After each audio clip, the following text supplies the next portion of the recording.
మనందరం రెండు చేతులు ఆకాశం దగ్గర చాపుదామండి. ప్రభువా, నన్ను తల్లిగా చేసినందుకు నీకు వందనాలు అని అందరూ కూడా స్తోత్రాలు చెప్పండి. ఎందుకంటే ఈ భాగ్యం లేని వాళ్ళు చాలా మంది ఉన్నారు. ఈరోజు నువ్వు తల్లిపోయినందుకు దేవునికి స్తోత్రాలు చెప్పాలి. హల్లెలూయా, స్తోత్రం స్తోత్రం స్తోత్రం.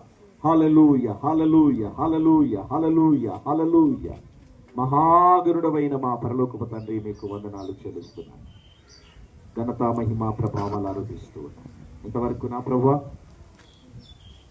స్రవంతి శ్రీమంత విషయంలో నీ దాసులు రాజ్ కుమార్ గారు ఇచ్చిన శుభవచనాలను బట్టి నైనా మీకు వందనాలు. అలాగే నీ దాసునైనా నన్ను కూడా నిలవబెట్టి మీరు ఇచ్చినటువంటి కొత్త సందేశము కొరకు మీకు వందనాలు.